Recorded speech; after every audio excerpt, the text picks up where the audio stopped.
Good morning, everyone. Is this on? Yeah, okay. I'm David Weinberg, the Director of the Federal Record Centers Program. It's my pleasure to host the meeting today and welcome to the first BRIDG meeting of the new fiscal year. Hope you all had an opportunity to join us for the coffee hour upstairs. And I hope, too, after the program that you will elect to stay in the afternoon today, beginning at 1 o'clock after this program. In the Jefferson room, we're going to have appraisals teams 2 and 4 who handle military, the IC agencies such as DoD, State and Veterans Affairs. So they'll be there, and I hope you'll join those folks if you're part of those agencies. Today, for the first time, we're using our new YouTube channel. This is for testing our webcasting. So we do have folks viewing this presentation today. We did have a couple change of providers, so this is our first time using YouTube for webcasting. And for those who are dialing in on the webcasting, if you have questions, there's a chat box within the YouTube window. That's how you'll communicate. And then we'll be able to get your questions and read them for the speakers to answer. So please use that technology. If you are listening to audio and wondering what the URL is for the YouTube channel, it is in the notice that went out for this meeting. So if you have access to that, you will have the full link to use the YouTube channel. And of course, we have microphones on both sides of the room. So for those folks here at the McGowan Theater, so please use that if you have questions, or we'll have the microphones handed to you. And of course, for all speakers, please identify yourself by your name and your agency. So today's program, we have several speakers. Don Rosen and Lisa Haralampas will be going first, talking about the directive for 2015 and new policy documents that have recently been released. After that, we'll have Galen Wilson. Galen is filling in for Andrea Riley. Andrea was scheduled to give the presentation. She unfortunately lost her voice today, so we're thanking Galen for joining in from Dayton, Ohio. He's not going to be here physically, but he'll be dialing in. Or I should say he has dialed in. And he'll be talking about giving an update on recent accomplishments related to the general record schedules and new activities planned for the new year. Gordon Everett, the director of the Customer Relationship Management Branch within the FRCP, will give an update on the all-important 2015 interagency agreements. Lawrence Brewer, the director of the National Records Management Program, he'll be talking about the results of the 2014 Records Management Services Customer Satisfaction Survey, and also dialing in from Pittsfield, Massachusetts, Andy Potter from Records Management Training will talk about plans for the future direction of the training program. So I'll be introducing all and just giving that brief snapshot as we introduce each speaker. But first, let me welcome to the podium Don and Lisa.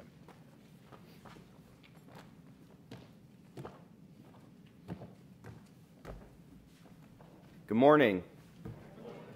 I'm going to give a quick update on some reporting announcements, and then I'm going to turn it over to Lisa, who's going to talk about some recent policy initiatives coming out of our policy team. And so let me just, okay. So it's actually very exciting to be here today because today actually, coincidentally, kicks off our 2014 reporting period. So the reporting period this year is going to run from October 15th to December 15th. And there are going to be 2 reporting initiatives, just like last year. One, there's going to be a senior agency official report and template that will be submitted by senior agency officials. And the second is going to be our annual records management self-assessment. So both of those are going to be running concurrently, and both are going to be due by December 15th. So I'm going to talk a little bit about each one so everyone knows what's in them. So the first one I want to talk about is the SAO reporting template.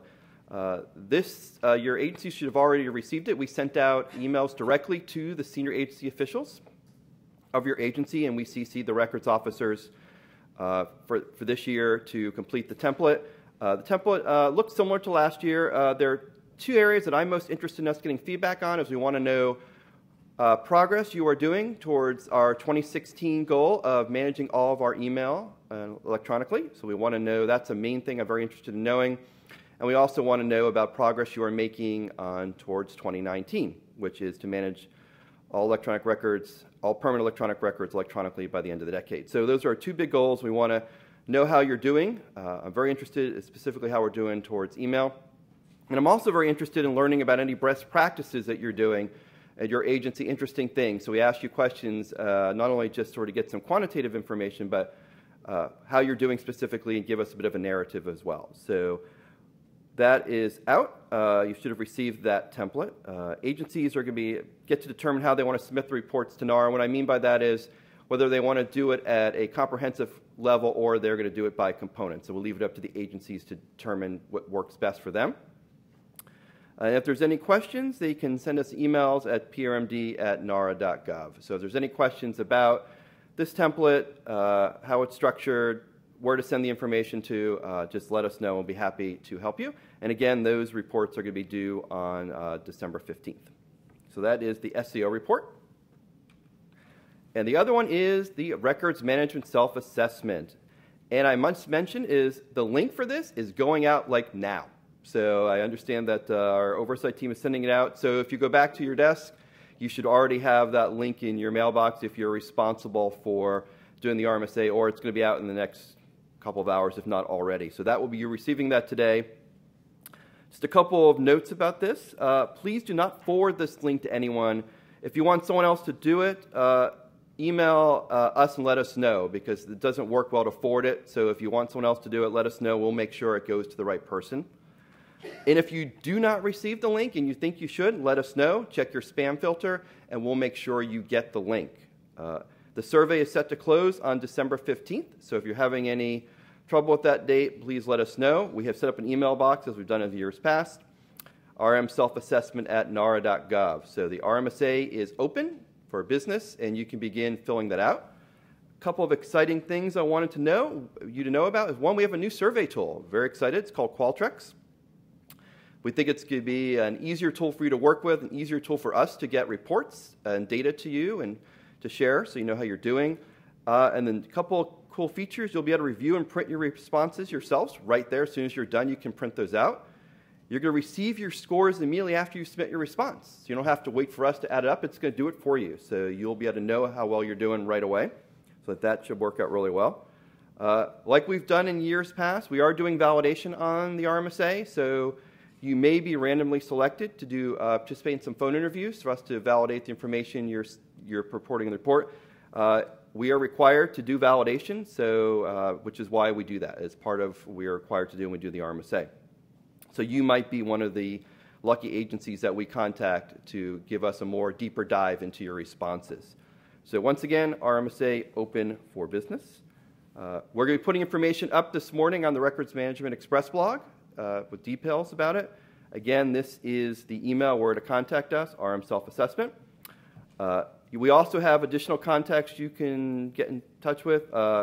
Casey Coleman of our oversight team is going to be our RMSA team lead this year, and you can certainly email Casey with any questions you have about the RMSA throughout the process over the next couple of months. And of course, many of you probably already have dealt with Cindy Smolovic in the past, and Cindy will be happy to answer any questions as well. So we have a great team in place to manage the RMSA this year. We have a brand new tool. We're excited to see how it works.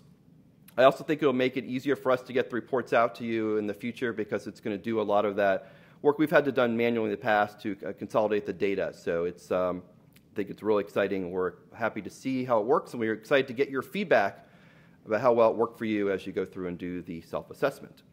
So I think that's, yeah. So before I move over to policy with Lisa, is there any questions about either the SEO template or the RMSA before we move on to the next policy updates? Questions? Everyone is good on the RMSA and the SEO report. Great. If you do have any questions, we do have a question.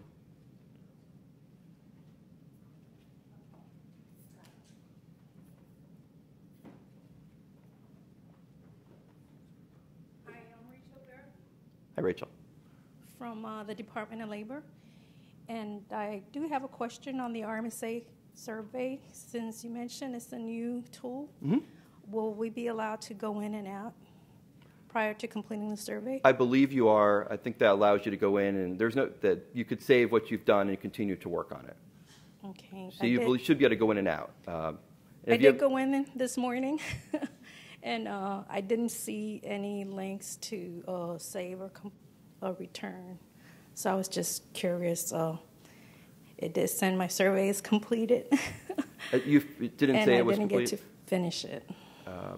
I believe it allows you to do that. Email Casey or Cindy, and they can validate and help you through that process. But I believe it's designed that you should not have to complete it all in one shot, I believe. Okay. But I will find that out for you. Thank you. Other questions about reporting we can answer for anybody? Yes, sir. Bruce Campbell, Millennium Challenge Corporation. My question is, you said senior agency official. Will it actually go to the heads of agencies? We this sent year? the email. We sent them to the SAOs themselves, and we CC'd the records officers. So if that person's left the agency? If that SAO has left the agency, you should contact us and let us know who's filling that position, and we can make sure they get the template. Okay. And secondly, I think last year there was lesser of proof documentation for the RS survey. Is that going to be the case this year? The validation is going to be the proof documentation? The validation will be similar to what we did last year. That, like I mentioned, we'll do more of phone calls as opposed to actually submitting documentation. Great, thank you.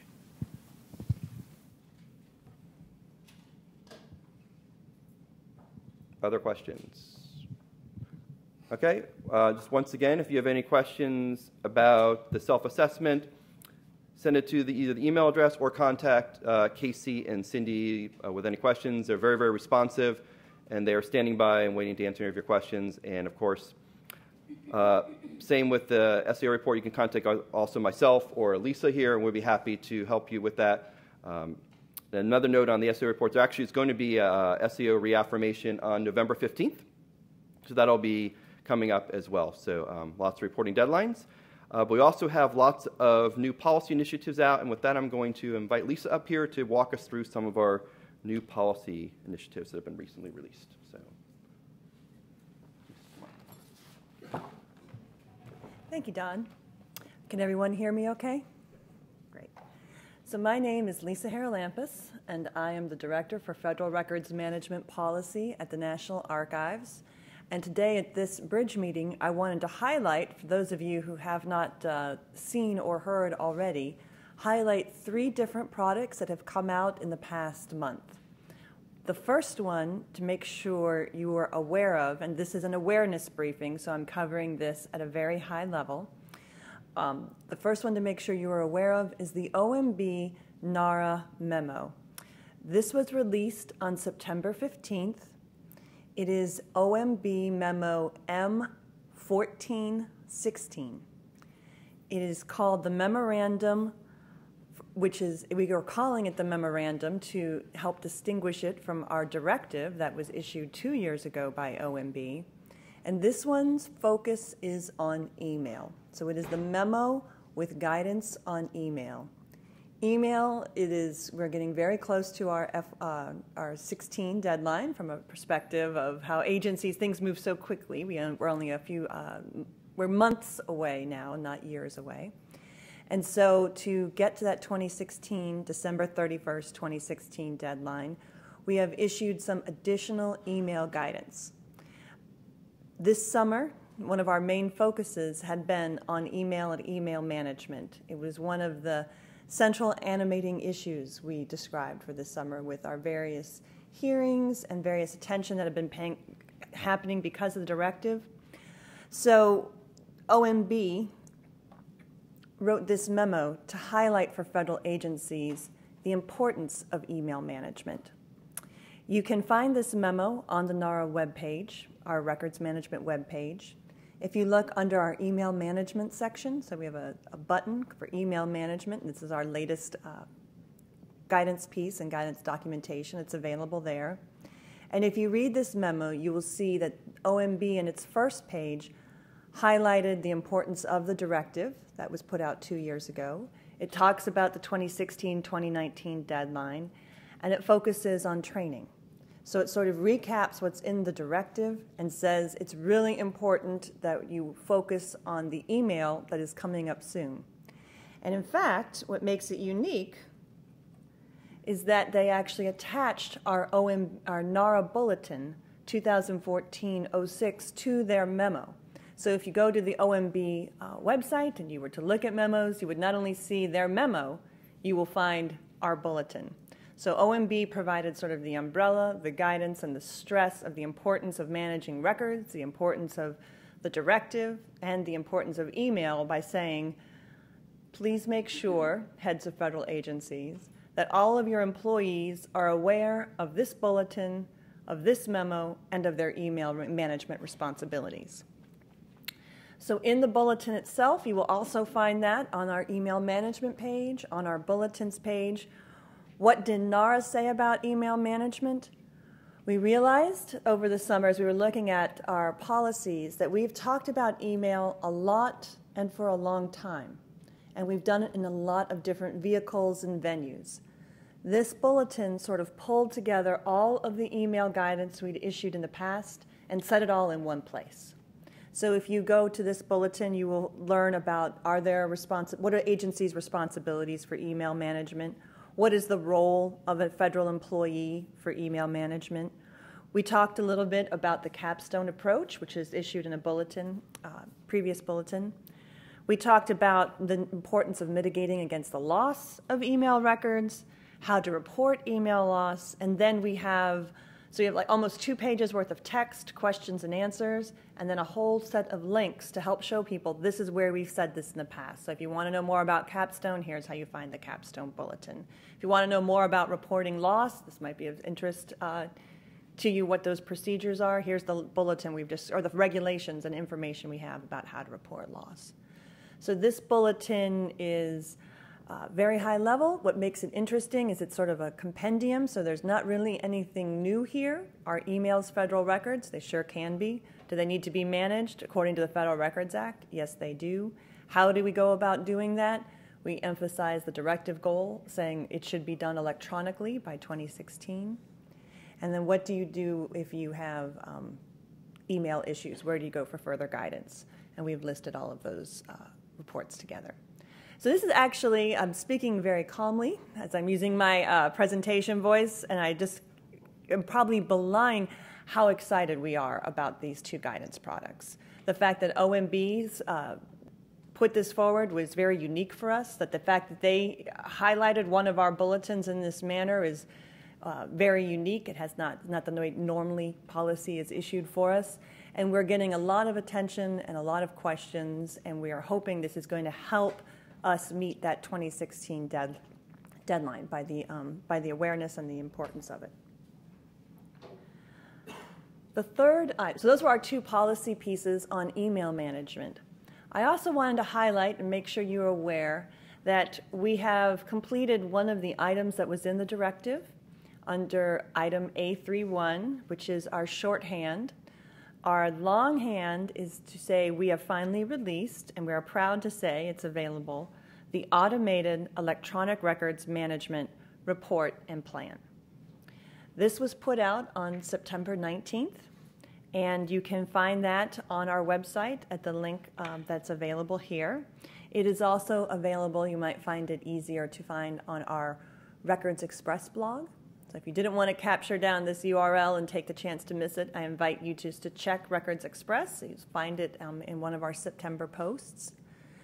This is a culmination of almost 1.5 years of effort working with agencies, working with our electronic records management working group that Meg Phillips ran, getting feedback through our review processes, getting feedback from throughout the entire National Archives organization.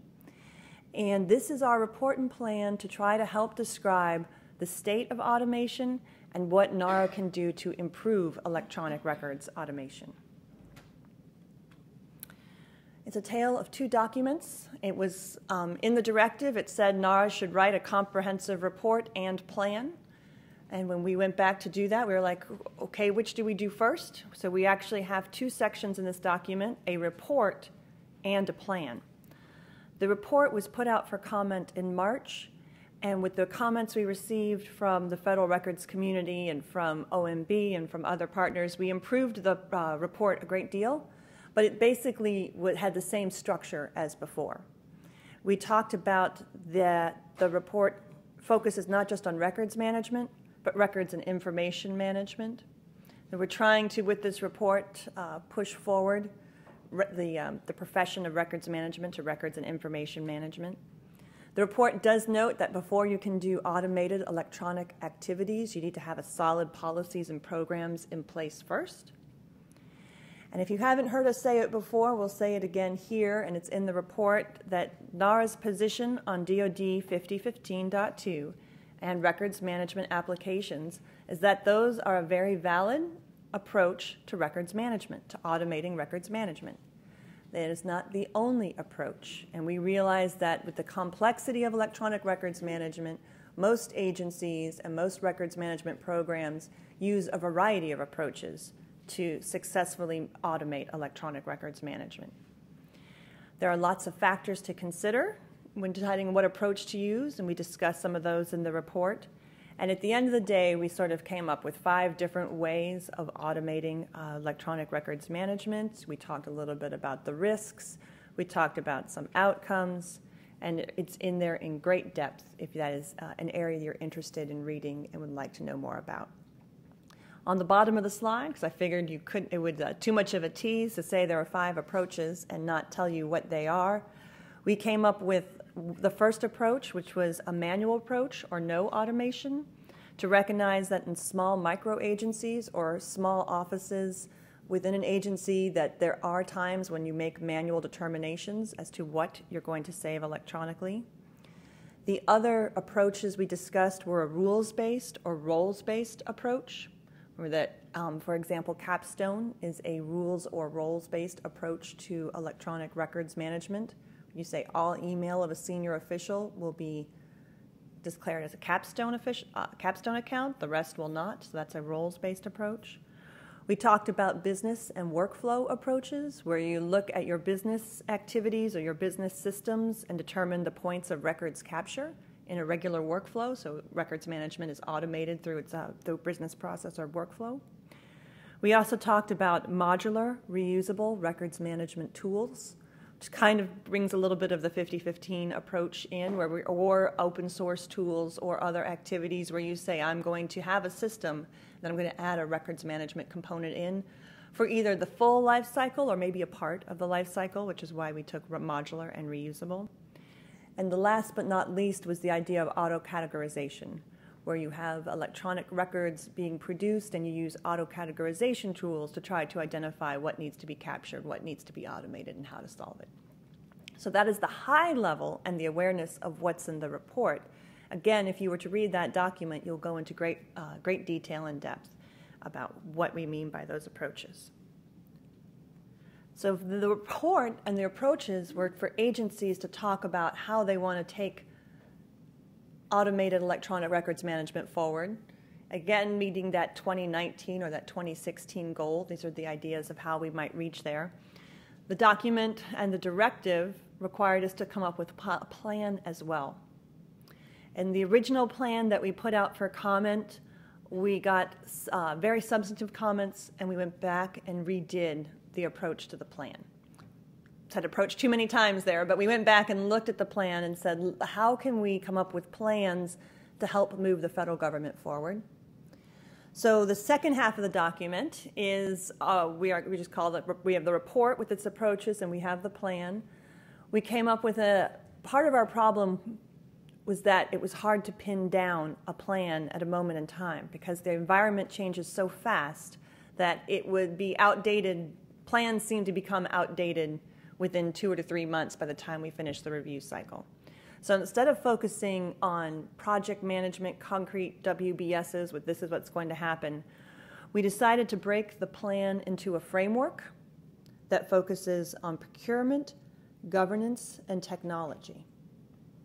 And so those are the plan is we'd like to focus NARA's energy and efforts on those 3 areas, because we think those are the 3 that we've heard back from the RMSA, from the senior agency officials, and from working with you. Those are the 3 areas that need the most help.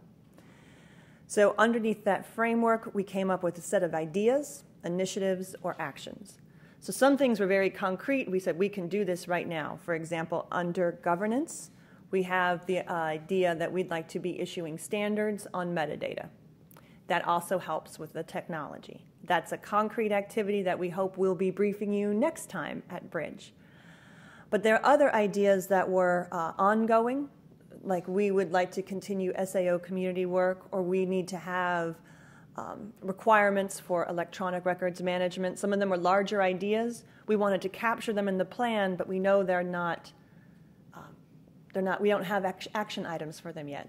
So we have ideas and initiative and action items. We've kind of put them all together so you can see what our thinking is.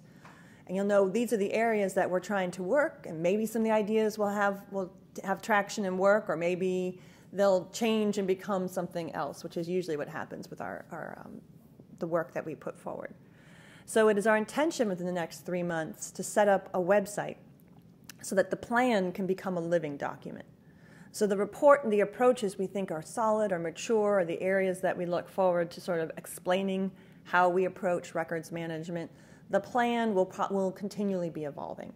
So we look forward to putting that document up there and sharing information that these were our framework, these were the ideas, and this is a product that's happening now, be able to share information about how the plan is living. So that, at a high level, is I will go back for a second. The OMB memo 1416, guidance on email management, and the automated electronic records management plan. Do you have any questions about these products or thoughts you'd like to share?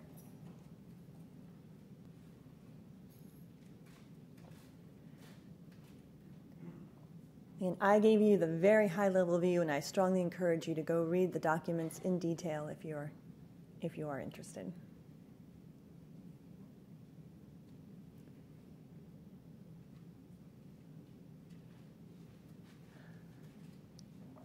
And thank you very much.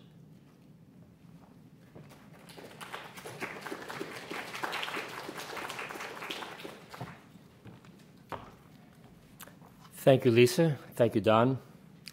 Up next, we have Galen Wilson. Galen, are you on the line?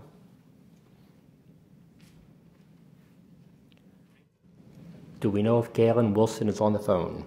Oh my gosh, you can't hear me? Now we can, thank you. Okay. Just had a short panic moment there for a second, but welcome, Galen. So briefly, let me just reintroduce Galen. Galen is a member of the GRS team, and he's going to use this part of the program to report on recent accomplishments related to the general record schedules and new activities planned for the year. So Galen, I'm going to be advancing slides, so just let me know when you'd like me to advance each slide. Okay, go ahead to the slide that is the one beyond where my name is. It says GRS Transmittal 23. Yep. There is a delay in the video of about a minute.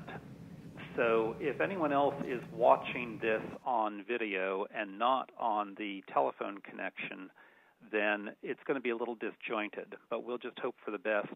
I'm sure those of you that are in the theater will be able to see things just fine as I'm yakking. Okay, the slide entitled GRS Transmittal 23. In the event that you missed it, we did issue this transmittal on September 16. We're very pleased to finally have this project, at which we have been working on for the past couple of years, to have some fruition coming out. The main thing that I need to make sure that you hear today is that if you intend to continue using your own authorities, particularly when you are transferring records to the Federal Records Center, you must notify us of this by December 16. And this notification, please note, must be at the item level. Tell us the agency item number, i.e. the disposal authority, and the GRS item number that it supersedes. If we don't have this information at the item level, it's not particularly useful to either of us.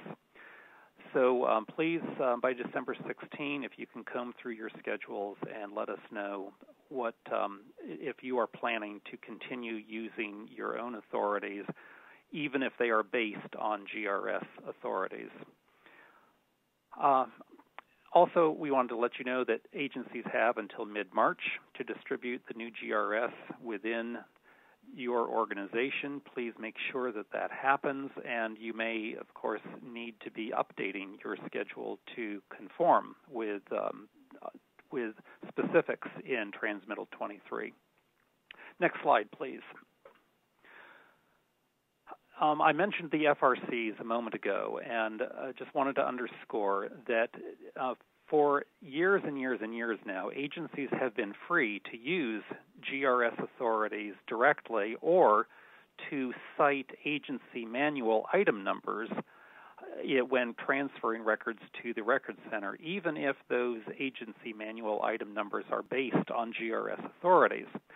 Now, if you do that, if you use your own manual citations to transfer records to the Record Centers, even though they are really scheduled by the GRS, you must provide the FRC with any mass data changes that should be made to these manual numbers. The FRC has already completed these mass data changes in ARCIS, its database, for GRS items that were cited by the GRS item number. But if your authorities are based on GRS and and particularly if the disposition has changed because of the new GRS, you need to get that information to the FRCs so that their disposal cycles are correct and are up to date. The biggest place that this is likely to happen in Transmittal 23 is financial management records, where retention was reduced for many old GRS items, but lengthened for a few others. So please take this request seriously to update your manuals and to get that information to the FRCs. Next slide, please. The next couple of slides are just giving you a peek into the future of things that we have on our plate. We are expecting in early spring or summer to have Transmittal 24 out. And Transmittal 24 will include 3 schedules that are all part of employee management, employee acquisition, separation, and employee ethics. Also, records about records management, information access and protection records. This schedule was supposed to have been in Transmittal 23, but was pulled at the last minute when we still had some issues to settle with it. And I know many people have been looking for it, and we expect to have it out in Transmittal 24. And also then email managed under a capstone approach. This one is a pretty high-profile one. And then new GRS 6.2, Federal Advisory Committee records, also known by the acronym of FACA. These schedules we expect to be issued in the middle of next year. Most of these schedules are somewhere in the Federal Register process or about to appear in the Federal Register. So these are well underway, and we have been, if you've wondered what we've been doing with our time, this is what it has been. We've been working hard on these schedules. If you would advance to the next slide, please. Coming hopefully in spring of 2016 will be GRS Transmittal 25. That will have a number of new schedules. Please note that we have added 2 team members to the GRS team, Kate Kim and Addie Compton, and we are delighted with their addition to our team. We are able to take on processing more schedules for Transmittal 25 as a result, and the ones that we envision being part of that transmittal are on budgeting, then a raft of schedules for employee HR things, employee management, employee relations, employee compensation and benefits, employee training, employee safety and health. In addition to that, library and special collections records, facilities, fleet and equipment records, mail and telecommunication services records, and legal records. So that's what's coming up in the sort of middle distance. Next slide, please. We wanted to tell you about 4 other projects that are underway in our FY15 work plan. And go ahead to the next slide. We'll talk about each of these in a little bit more depth. Our deep dive project. This was born of the question, could we possibly ferret out the records that are commonly created across agencies by bringing business process analysis techniques to the table? So this is we don't know the answer to that question yet, and we're going to find out, we hope. Addie Compton is leading this project, and Addie has selected to try this out in developing GRS 6.3 legal records. So she is looking for volunteer agencies who would be happy to participate in this experiment to see if business process analysis might turn out to be a very useful tool in scheduling GRS records. If you are interested in participating, please contact Addie. She would be delighted to hear from you. Next slide, please. Model schedules. This is a pilot that Andrea Riley and I will be working on.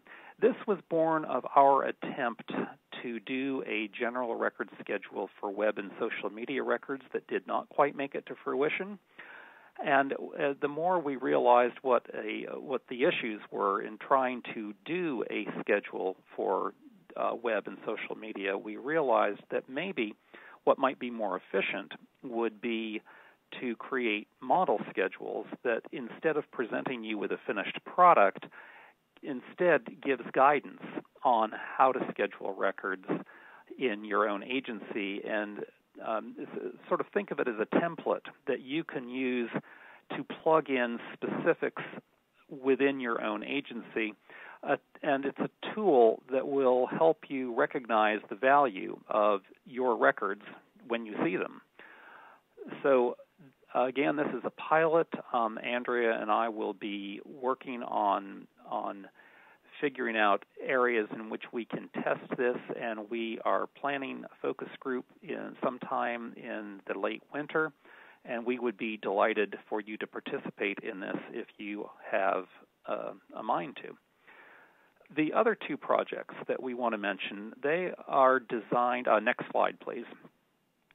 They are designed to make the GRS team and the GRS itself more user-friendly and give agencies a chance to be on the ground floor of designing how all this happens.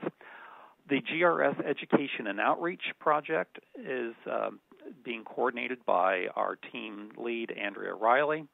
We are looking for you to give us suggestions on what guidance tools and training you would like to see for the GRS. Anything that comes to your mind, please let us know. We would love to hear from you.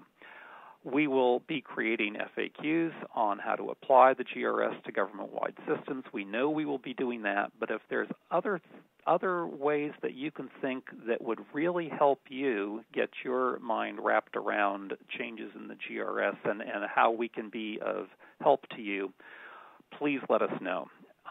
And our email address is there in the middle of the slide, GRS team. And next slide, please. The GRS Customer Satisfaction Survey, which is being led by our team member, Laura McHale. We are hoping that this survey will be out by late spring, but we're looking for you to give us feedback on the new GRS and how it is working, and we invite you to be brutally frank. Tell us the truth. The whole point to a customer satisfaction survey, we believe, is to hear the truth. So if you're not satisfied, feel free to say so. And if you are satisfied, we'd love to hear that as well. We are looking to report back to this very meeting a year from now, but we need to find out in the middle how we're doing. So I think that is all that I have to say. Next slide, please. Again, is our team address. We would be delighted to hear from you, and if there are questions, now would be the time to ask.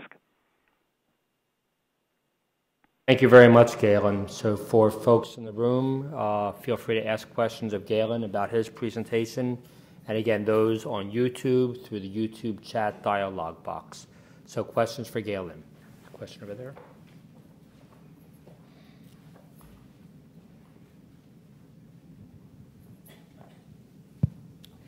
Hi, Galen. It's Patty Stockman from NASA.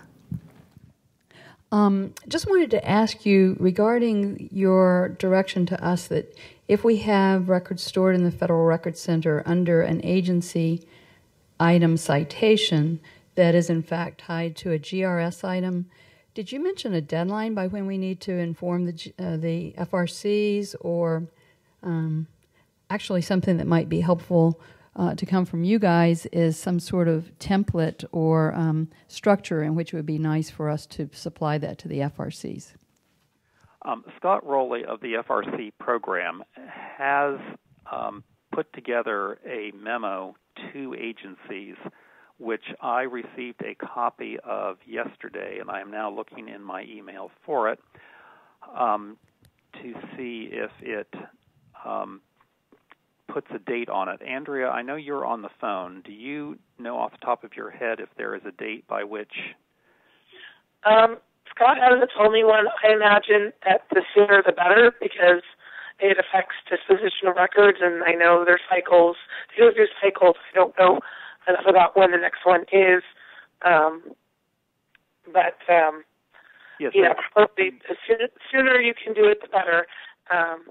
And as for a template, we can pass that on to Scott, but that's really more of an FRC issue than one from us.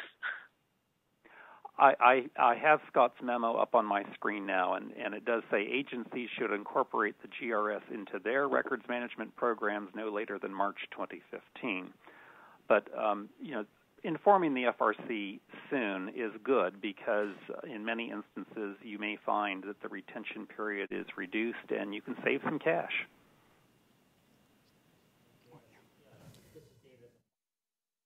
Draft memo, that memo has not been issued yet?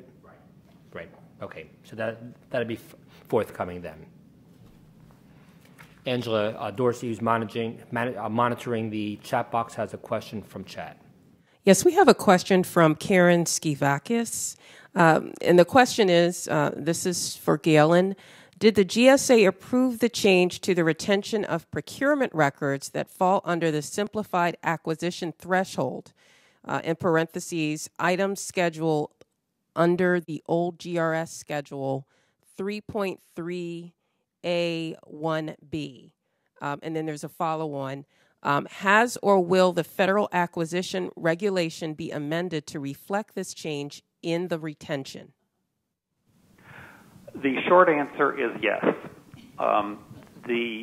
We were able to interact with the folks who run the federal acquisition regulation, and we received from them their assurance that the FAR follows the GRS, not vice versa.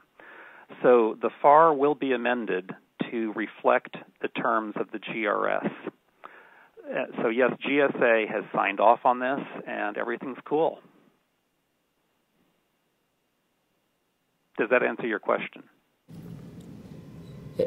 As a chat question, we'll just say yes, it appears to, and I'm sure the viewer will follow on if he or she has other questions.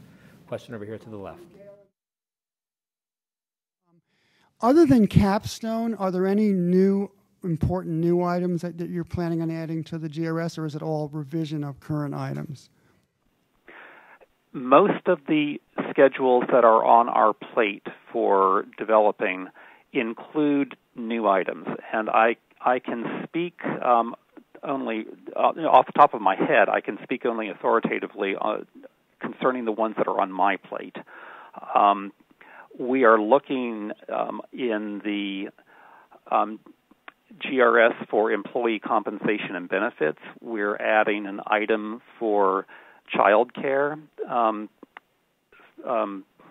What's the word I'm looking for? Reimbursement for child care costs. That is something that has been available to agencies to offer their staff members since 2001, but that is never appeared in the GRS. So things that are relatively new in the federal workplace, we are trying to incorporate. Our goal with the GRS is to make it reflective of the way we really do business. And in order to do that, we have to add things that might not have been in existence when GRS items that are in effect were written. So that's not a particularly detailed answer to your question, but in general, almost all of these GRSs will have some new material in them. And there are some very new, like almost completely new schedules. Employee health and safety, there's a lot of new content. Library and special collections is a completely new schedule. Legal records is a completely new schedule for the most part. So there's quite a bit of new things being added in.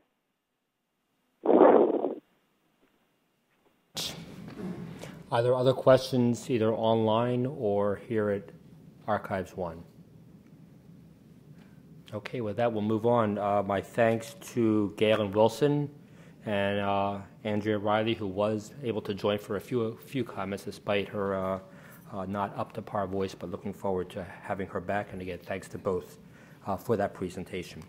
Up next, I'm pleased to present Gordon Everett. Gordon, of course, is the Director of the Customer Relationship Management Branch within the Federal Record Centers program. And Gordon will provide an update of the 2015 interagency agreements.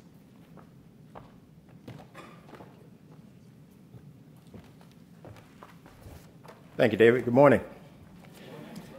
I'm really going to provide a couple of reminders, but since we've just completed 2014 and moving into a new year from the Federal Record Center program, we do want to say Happy New Year as we move into 2015. And as you all know, we are a fee-for-service operation, a revolving fund. So on behalf of our director, David Weinberg, and the 1,200 staff that work within the Federal Record Center program, we thank you for your business. And you should know that we take seriously the trust you put in us to store and service your records in our 17 centers across the country. I do have with us today, and I wanted to ask my account management team to come down front because they're not always here in town with us. And in case you don't remember some of the team members, I do want to reintroduce them that are in town today. We do have Scott Beadle, who's based in our Fort Worth, Texas, FRC. Cindy Belcastro, many of you know Cindy is out on leave. We have Art Hawkins, who's based in College Park, Maryland. Ron Mitchell, who is also based in College Park, Maryland. Pam Northern, she's based in our Atlanta, Georgia, FRC. Andrea Shearer is based out of the Philadelphia FRC. Scott Thompson. Scott is based in Riverside, California, and Karen Scott is, where's Karen? Oh, Karen is based there with us in College Park. She's one of our account specialists there. So these folks sent out just recently in the last couple of weeks the 2015 interagency agreements. If you have not received that from us, would you please let us know today so we can ensure that you have that. You know, as a reminder, these agreements, we're asking in our letter and all to have those back to us, if you can, by November 7th. We'd like to have them there in that first week of November. Although agreements or not, we still plan to send you an invoice for the October business. So, but please, if we can get them back before the 7th of November, that would be very good for us. If you are operating under a continuing resolution and unable to commit funds for the full year, we understand that. We just ask that you prorate the terms of your funds in advance as far as you can, and then we'll do the modifications afterwards. We understand how the continuing resolution works and understand how that can be, how you have to delve that out to us at some points. So we understand that. And the other major point we want to point out, and we changed this last year in last year's agreement, but I want to state it again, classified records, all classified records can only be sent to WNRC in Suitland, okay? For folks who do send us classified records, they must go to WNRC in Suitland, and no other Federal Records Center can take them. So with that, again, I was very brief and just wanted to give you a reminder for the year on the agreements. Any questions on the interagency agreements?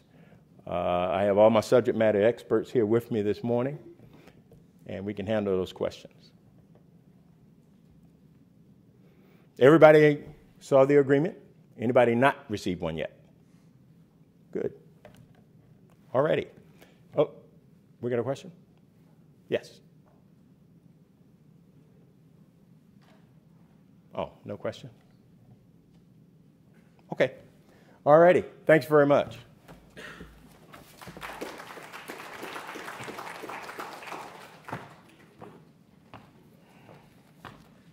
So I just have to add, this is probably the first time this group has been together in probably more than a year. Again, with travel limitations over the last few years, we haven't had a chance to bring them all together. So I hope you use the opportunity this morning during the meet and greet or today or after the program to meet with your account manager. Again, they're all here except for Cindy Balcastro, who's out sick. But again, this is the team that not only does the bills and does the agreements, but they're also here to make certain that you're absolutely satisfied with the services you receive from all of the federal record centers around the country. So again, glad to have them all here. Up next is Lawrence Brewer. Lawrence, of course, is the director of the National Records Management Program, and he will present the results of the 2014 Records Management Customer Satisfaction Survey.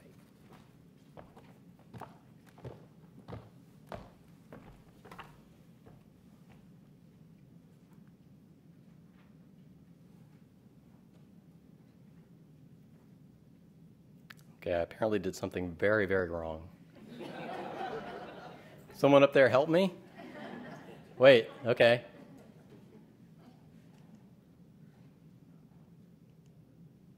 Okay, so good morning. I was listening to Lisa earlier in the presentation today and realized I don't have a presentation voice. So I think I'm going to have to go back and talk to my supervisor and work on my IDP and see what I can do to develop a presentation voice. So unfortunately, what you hear is what you get. So we're going to talk about the Customer Satisfaction Survey from 2014. So I just want to get a show of hands to start for those of you in the audience. And for those of you online, feel free, raise your hands if you completed the survey back in May. Okay, it's not bad.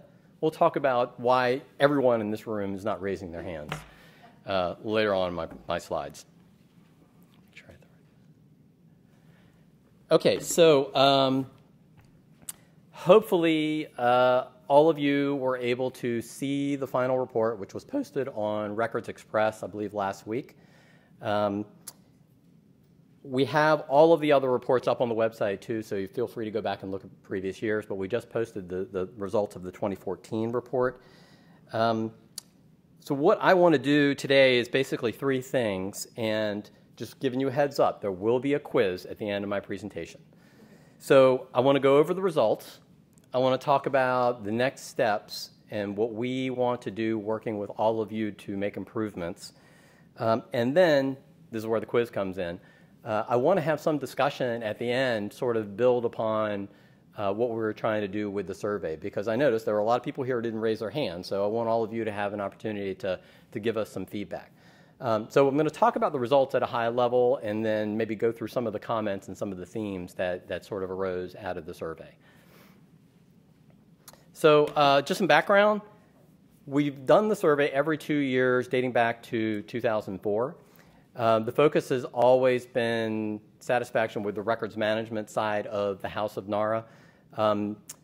there are always some questions that change, but the core questions that we always ask about have to do with appraisal and scheduling and satisfaction with appraisal and scheduling services. That's really how the survey started back in 2004. And over the years, we've added questions in about training, communications, as we did in 2014. So you'll see on this slide the three general areas where we focused the questions.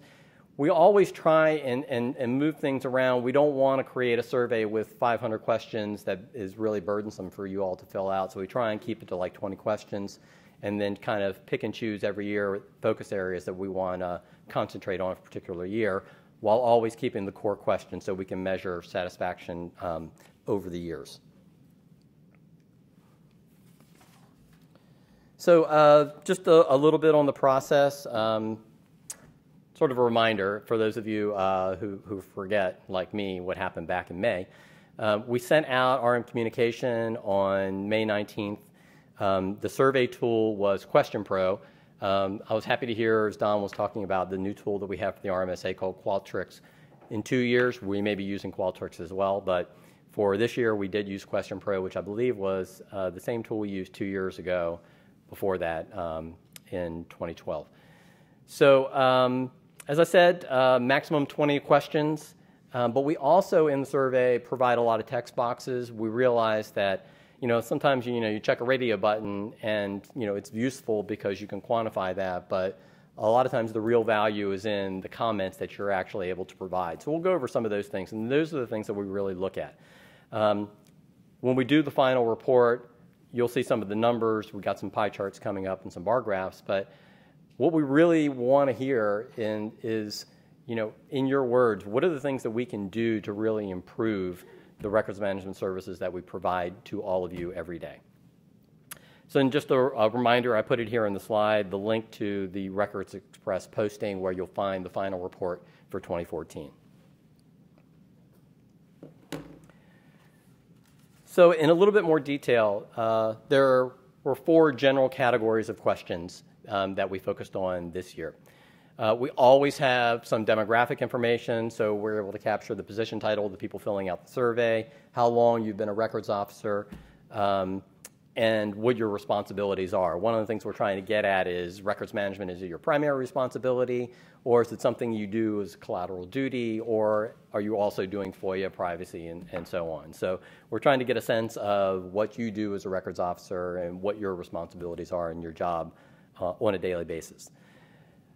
The core questions relating to record scheduling, we wanted to first get a sense of your activity. In other words, how many, have you submitted a schedule in FY14 or FY13?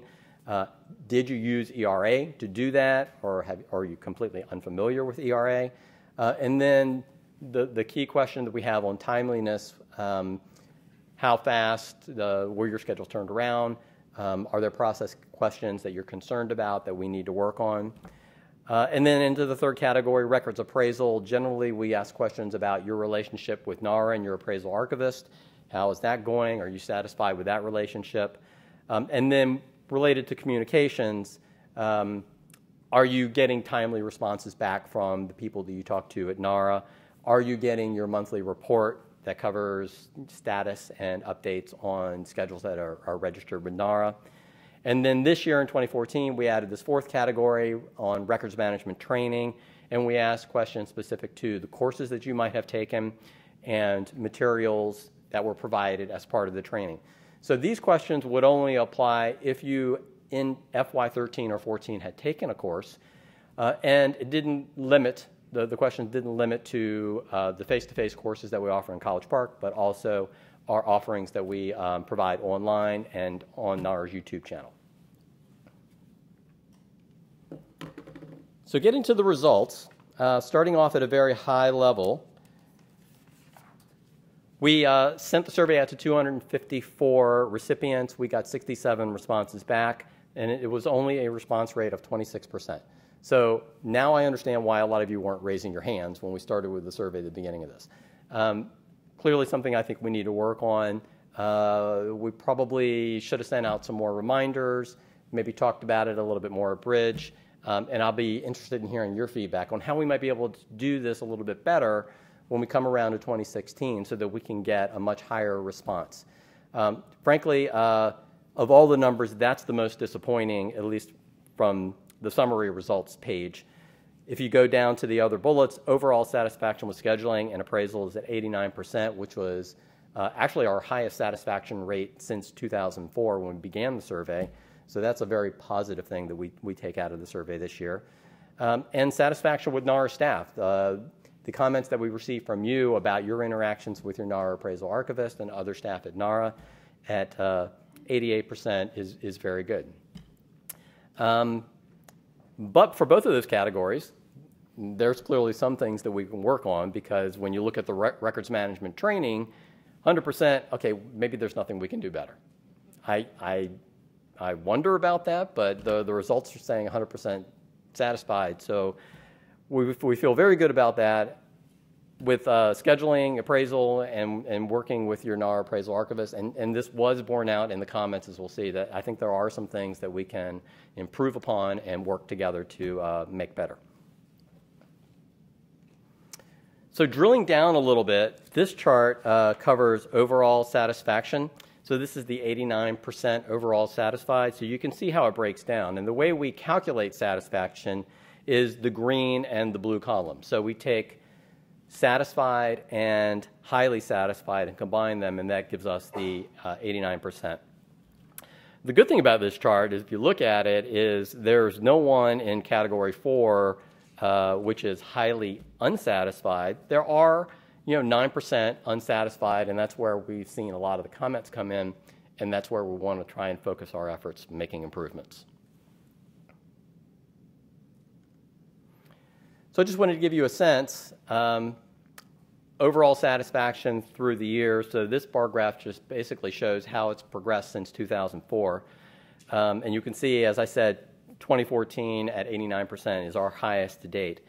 FY 2012 is a bit of an anomaly. It's something that it's hard for us to explain. We had a team working in 2012 on the report, and then the lead for the team left NARA, and we had trouble getting to the data. So we were able to pull the data out of the tool, but we never were able to create the public-facing report and do the analysis on why the data was what it was for FY 2012. So it's a bit of a mystery as to why FY 2012 didn't continue in that upward trend that began in FY 2004.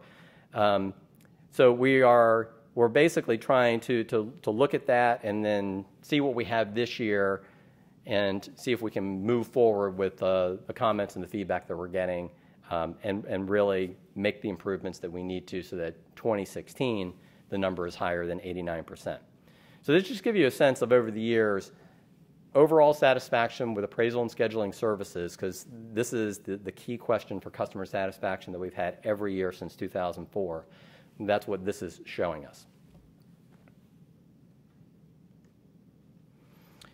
So now I wanted to focus on the comments. So this really gets to what you all wrote in the text boxes as you were completing the survey. And there were some very interesting comments and some themes that sort of rose to the surface that I wanted to summarize for you. So processing time, timeliness of schedules coming back is historically been a concern of you all's. As you submit schedules, you want it back in 6 months, a year, and sometimes it takes longer than that. We are doing a lot of things, and we'll talk about them in the next steps in trying to improve the processing time and reduce the time that schedules are returned. But we recognize that, and we understand that processing time is very important, and it's something that we historically have tried to improve and maybe done incrementally and gradual improvements, but it's something that we need to continue to focus on. Other comments related to challenges navigating and using ERA. We have historically had a separate satisfaction survey on ERA in particular, so we have much more data through that survey, but it did come out in this survey as well that there are some concerns in the usability and ease of navigation in ERA to develop and submit record schedules. Respondents generally positive regarding NARA staff interaction, and one of the things that we did see is that a lot of the comments did highlight the fact that our staff are very busy. The workload is high, and like a lot of you in your agencies, we're a bit under-resourced to handle the volume. We understand that, and we're trying to do what we can to improve that, including bringing on some new people. And we're starting to have a little bit more success with that. But it's something that we recognize, and I think our staff, and a lot of them are here in the room, understand. We do our best to try and communicate and keep in touch with you and provide the monthly reports to let you know that where things are on a month-to-month basis with your schedules that you have submitted. But we are sensitive to this point, and we are going to continue to try and make improvements in this area too. In the communication area, there were a couple of things that came up in terms of themes. There were some concerns about our website, the records management website in general, just in finding things on it and being able to very quickly get to the information you need for your business. We understand that, and we have the same problem, and we work at the National Archives. So this is something that we are going to be working on, and fortunately in FY15 we're going to have a team that's going to be focusing on reorganizing and redesigning our website. So we're going to try and make those improvements across the board for our records management website. So, that's something that's probably going to be a while because it's going to be a lot of development work that's going to need to be done, but we're in the process of doing some recruiting for someone who's going to be a specialist in website design and development. So hopefully that will help in terms of the usability and finding information on our website. It will help you, and it will help us too. The monthly reports, it's something that we do talk about with our staff, and all of the appraisal supervisors are very aware and reviewing the fact that these need to go out on a timely basis and they need to be up to date. If you're not getting your monthly report, please contact your appraisal archivist or your appraisal archivist supervisor to make sure that you are receiving them. They should be going out every month, and if you're not getting them, you need to let us know. RM communications. So this was something new, and we weren't expecting this, but as you know, we send out a lot of emails and communications about policy, notices, all kinds of things. This was a theme that actually came up from several people, that a lot of times our communications are unclear, they're just too long, too dense, too much information, too NARA-centric, or they contain jargon. So the kinds of language that we use in the records management community. If you are a new records officer, or if you're one of those records officers where you're sort of wearing it as a second hat or have it as a collateral duty, some of the words and phrases that we use may seem like jargon. So I think we need to be a little bit more sensitive to how we craft these communications.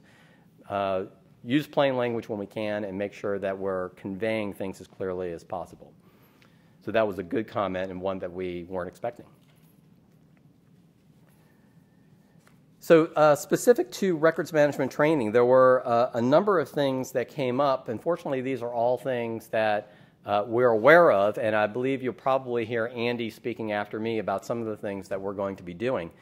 There were 4 comments that came up in the themes. One is that the materials are too generic and hard to relate to work. And this is really important because we provide training so that you can go back to work and apply it. So if that is difficult, then it's clearly something we need to work on. There was a comment that we need more virtual or online training, and this is something that you will hear about in the next presentation that we are definitely working on. Refresher training, particularly for people who hold their certificate. So for those of you who aren't aware, if you do get the NARA Certificate of Federal Records Management training, it is good in perpetuity. So it doesn't expire. And one of the things that we've always wanted to do is provide some kind of recertification course or refresher training. And this actually came up in the comments. And it's something that we are considering. I'm not sure if this is something that we're going to get to in FY15, but we're hoping around FY16, once we get the materials in the training program online and available more widely, this is something that we do need to focus on and we intend to do. Training often presented as one-size-fits-all. this is going to be addressed in FY15. One of the things that you'll probably hear Andy talk about in the next presentation is doing some audience analysis for the training that we provide, because we recognize that there is no one-size-fits-all solution for training, that if you're a records officer or a records liaison or a program staff, or you work in FOIA but you have some responsibility for records management, you need different kinds of content to support the work you do in your job. And that's one of the things that I think we're going to be focused on very heavily in FY15, coming out and talking to all of you and getting that feedback and bringing it back to the training program so that we can do this and not have a one-size-fits-all. The one-size-fits-all that will probably remain is that probably a lot of the work that you're working on right now in providing training to your own agencies on general records management awareness, RM 101 kinds of training that's required under Directive Requirement 2.4. So switching gears a little bit, next steps, some of the things that we want to work on before the next survey in FY 2016. So as I said before, response rate. We really need to get that up from 26%. And we are more than happy to take any suggestions you have to try and improve that. The timeliness and the process improvements and getting schedules back more quickly, one of the things that we're working on is part of the directive, and it's action C1 in the directive, where we are tasked with improving the request for records disposition authority process. So we will be talking about this in much more detail at the December BRIDG meeting. So if you're here today and on the phone, please tune in to the December BRIDG, because we are going to be talking about Action C1, and it does specifically address how we can expedite approval for certain kinds of schedules. Ensuring monthly reports and other communications with agencies are timely and consistently issued. This is something that we want to hear from you if this is not being done, and we are going to work within our appraisal teams to make sure that this is being done consistently. And as I mentioned, the communications. We are going to be a little bit more sensitive now in making sure that they are clear, they're plain language reviewed, and we're not putting too much in it and overwhelming you with information. And then, as I mentioned before, when we talk about records management training, we are doing the audience analysis, and we are going to continue to work on transitioning the materials that we have to virtual and online offerings, so that anybody anywhere can access the materials and everyone gets the same experience consistently. So here we get to the quiz and the audience participation part. So some of you have already sent in the survey and sent us your comments, but a lot of people here didn't raise your hand. So here's your second chance or your first chance to be heard. On these particular areas, are there things that come to mind as you listen to me talk and as you think about how you interact with us when you're back at your job that you would like to tell us about? I've enlisted Rich Noble, who's sitting in the back row, to take some notes, any comments that you want to share. And this is where, I want to hear from you. Comments, questions.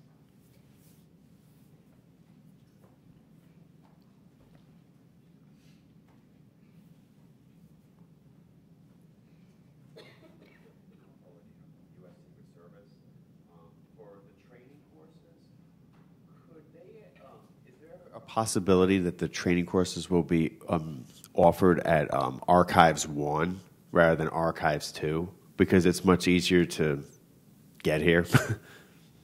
That's a good question, and we have done that in the past. It's a little bit more difficult in terms of security to get people in and out of the building and up to where we would teach the classes. As you know, when you come into College Park at Archives 2, it's a non-secure area. You can just go in and down the basement without having to badge through. So logistically, there's some challenges, but not the kinds of challenges that we haven't been able to work through in the past. So it's a good comment, and we'll have to look at the calendar and see if we can do that. There are some classes that we have traditionally offered down here in Archives 1, the security and classified information course we have offered down here. And we have offered at least one series in Archives 1, so we can look at see how we can add that to the schedule or maybe adding additional courses to the schedule. Hi, my name is Portland Wilson. I'm from DHS. And with respect to security at College Park, one of the challenges that I've seen in the last 2 training courses that I've taken there is that the security line is extensively long. I know that classes were starting a half hour late just because everyone was trying to get through security. They don't seem to have a lot of people working to badge in the NARA employees and then all of the rest of us that are coming for training, to the point where the line was out the door on more than one occasion. So I was hoping that you all had some idea of how to address that moving forward. It's a good comment. And unfortunately, I think what happens is our classes start roughly about the time where the researchers start coming into the building. So there's always that bottleneck. So it's something that I think we could take back, and it probably would involve adjusting the time that our classes start. Now, for a lot of people, if we were to start the classes earlier, we could avoid that bottleneck. But then, there are concerns that we're starting the class too early, and starting later is probably not possible, because then if you start later, then you've got to go later, and people do not like to stay late. We found that out the hard way. But it's something that we can think about, and maybe there's something that we could do. Maybe working with security might be the better solution, and see what we can do to maybe get some more guards or figure out how we can improve the process for getting people through during those peak times. Hi, I'm Carolyn Conyers from the Federal Communications Commission. I'm new to records management, and I'm working at ERA to do scheduling. And I noticed that the different types of ways to do scheduling now has changed significantly for what I understand from the SF-115. With the overview scheduling and stuff, I'd like to see more training or information to make it more simply, more easy to understand how to get, overview schedules and such into ERA. Okay, sure. We have a lot of resources that are available. On the next slide, I have my email, and if you would just send me an email, and then I can get back to you with some resources and links that can provide you some information on how to work through that, and some people to contact to help you out.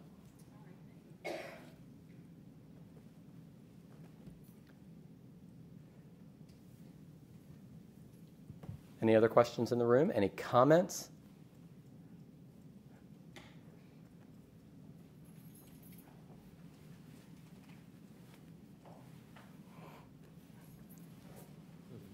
Manigault, Department of Energy.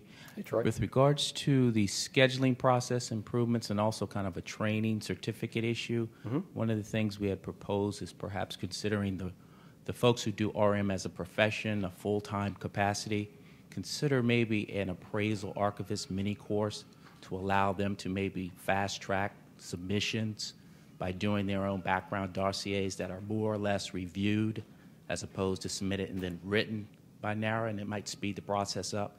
And it also could add a level of certification to the formality of the RM position that OPM seems to be hiding somewhere. But that's something that I think we need, because it's sorely lacking. RM, at least where I've seen in a couple of agencies, seems to be not very well respected, even with the memo and the directive, and I think that would help. Okay, thanks for the comment.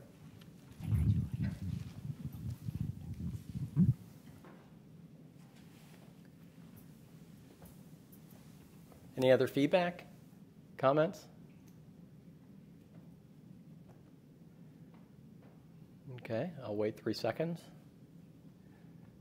And then I'll move on to contact information. So here's my email. Please send me an email if you have anything you want to follow up. If you think of anything as you're listening to Andy talk in the next piece, for questions or comments about record scheduling, appraisal, general records management, you can send them to me. Maggie oversees the appraisal team, so if you have questions specific about timeliness, processing, your appraisal contact, send them over to Maggie. And if you have questions about training, specific to training, Gary is the director of the Records Management Training Program. Feel free to send him any comments, feedback on training that you would like to see considered. So thank you for your time. I appreciate it, and I'll be looking forward to seeing 100% response rate on the 2016 survey.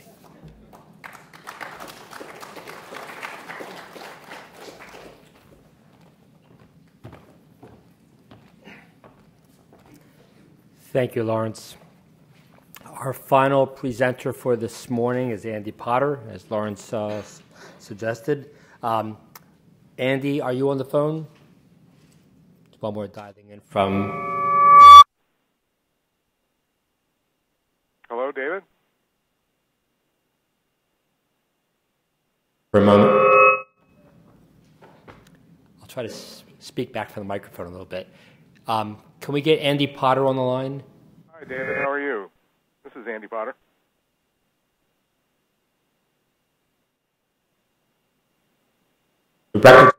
Records Management Training Program, and he's going to talk about the future direction for the training program for this year and beyond.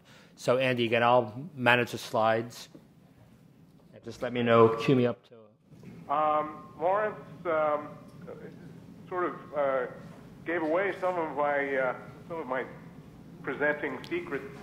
But before I get to talking about some of the things we're going to be doing for the year, I did want to respond to the question about training in College Park, in A1. And we do have some training actually starting up on the 23rd of this month, a KA3 at Archives 1. And I think we have pretty much the whole series going off this month there at Archives 1. So, and I think we do plan to pursue that as, in fact, we do indeed have another series that starts in December. So I just quickly looked at our schedule to see what we have, but we do have some during this quarter. And part of that is in response to the needs stemming from the deadline in December coming out of the directive for the Certificate of Federal Records Management Training. So, in the customer satisfaction survey, Lawrence, one of the items was 100% satisfied with records management training, and I'm here to tell you that we are focused on changing that satisfied to thrilled. I want to see 100% thrilled with records management training, and I know that our director, Dr. Gary Ralphus, agrees with that position. I'm here to speak on behalf of Gary, who can't be with us today, and sort of give you a brief on where we're going with the program. Gary has been looking and assessing our current program and working with us to develop a plan for the next version of the training program. And it's going to take us some years of work to implement what he has in his mind, but I want to give you some information today to give you an idea of where we're heading and what is going to happen in the short term. So if we can move off the title slide to my next slide, slide 40. This slide is a representation of how we think our learning center might be structured in the future. And as you can see, it really does address that item from the customer satisfaction survey, to reference Lawrence's presentation one more time, the one-size-fits-all aspect. One of the goals is to better understand our target audiences in the federal workforce, both those that we speak to every day and those who perhaps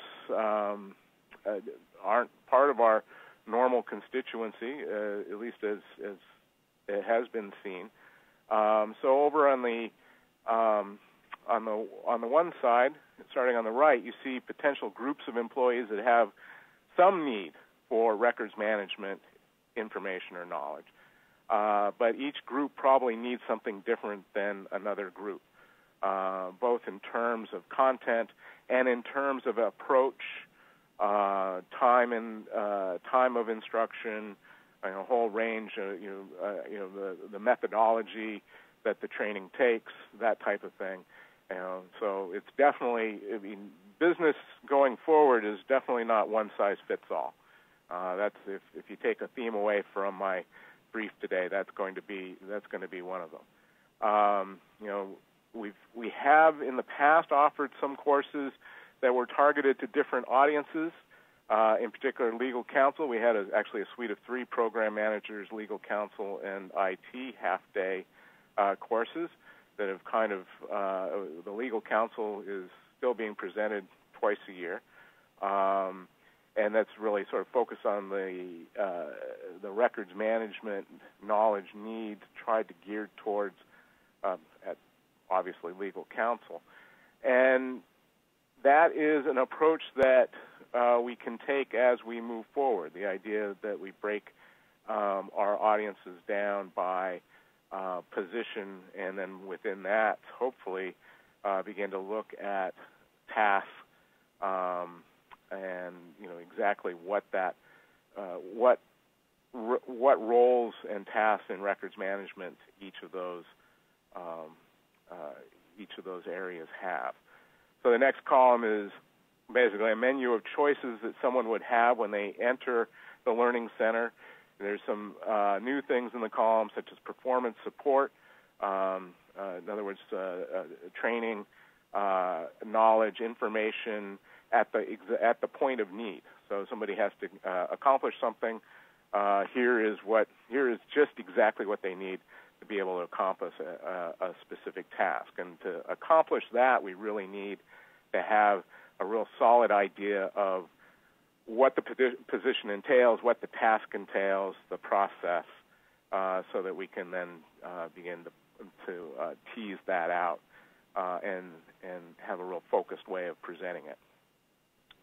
So one of the main differences that we think will be important as we move forward is to make a distinction between learning about records management, more of the policy and theory, versus learning how to do records management, the tasks that are appropriate for a particular role in records management. So the certificate series, the Certificate of Federal Records Management Training remains as sort of a high-level education, information about records management, and then we have another tier that is really task-driven, records management tasks. Again, obviously one size does not fit all in this model. So an analogy that you might think about as a future records management certificate program might be similar to an academic learning experience, while learning that occurs in our training courses might be akin to more vocational training. So we think making the difference between learning about the profession of federal records management and learning how to perform discrete records management tasks will help us improve the learning experience for all.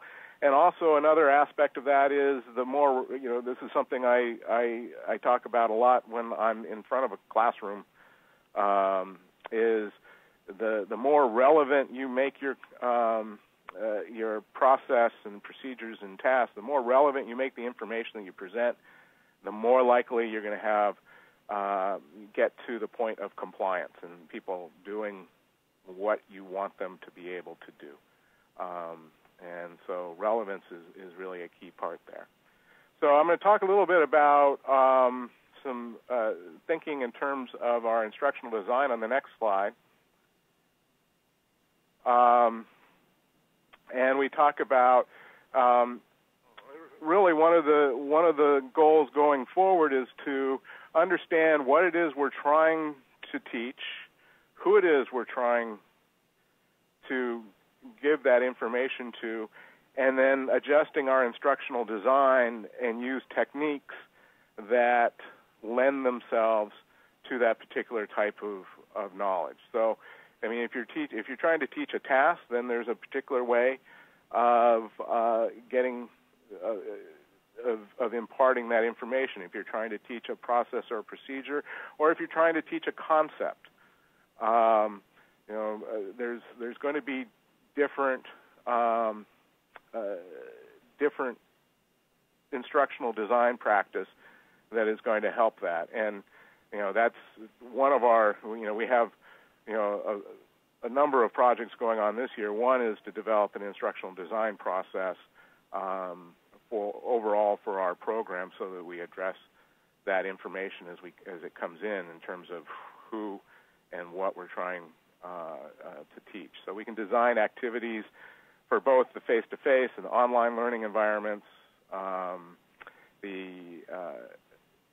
Obviously, it's not going to be exactly the same, but the practice activity basically is the same in this case. So that's the kind of thing that we are looking at. And then finally, I want to address one of the key components of this in the next slide, which is talking about our target audience analysis project, which is going to be hugely important.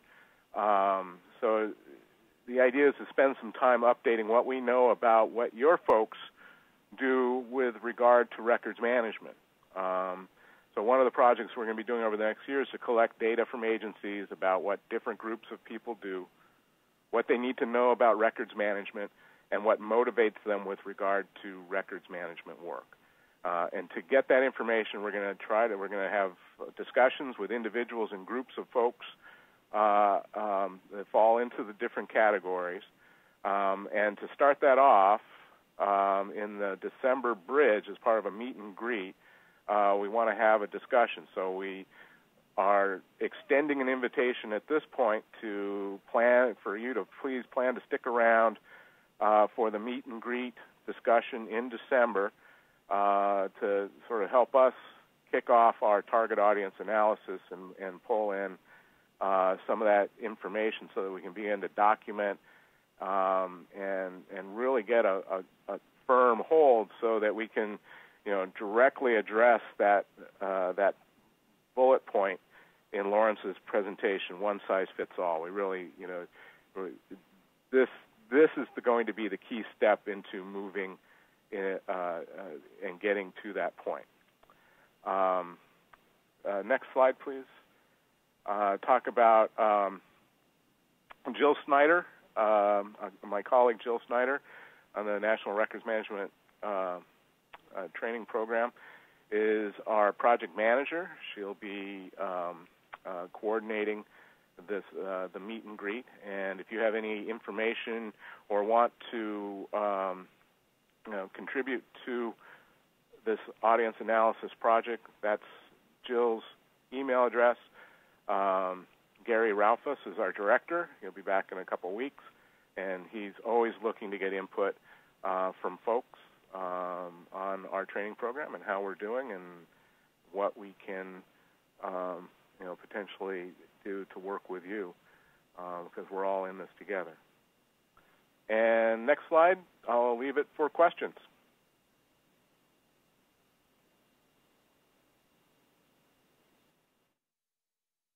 Both sides of the room, and you can use the chat box for those who are viewing this on YouTube, and Angela Dorsey will read the questions. So any questions for Andy? I think it's always a challenge about last speaker before lunch, but again, good opportunity now to ask questions to Andy before we conclude the program. Going once, going twice. Anything on the chat? Okay. Okay, Andy, thank you very much. Appreciate your contribution today.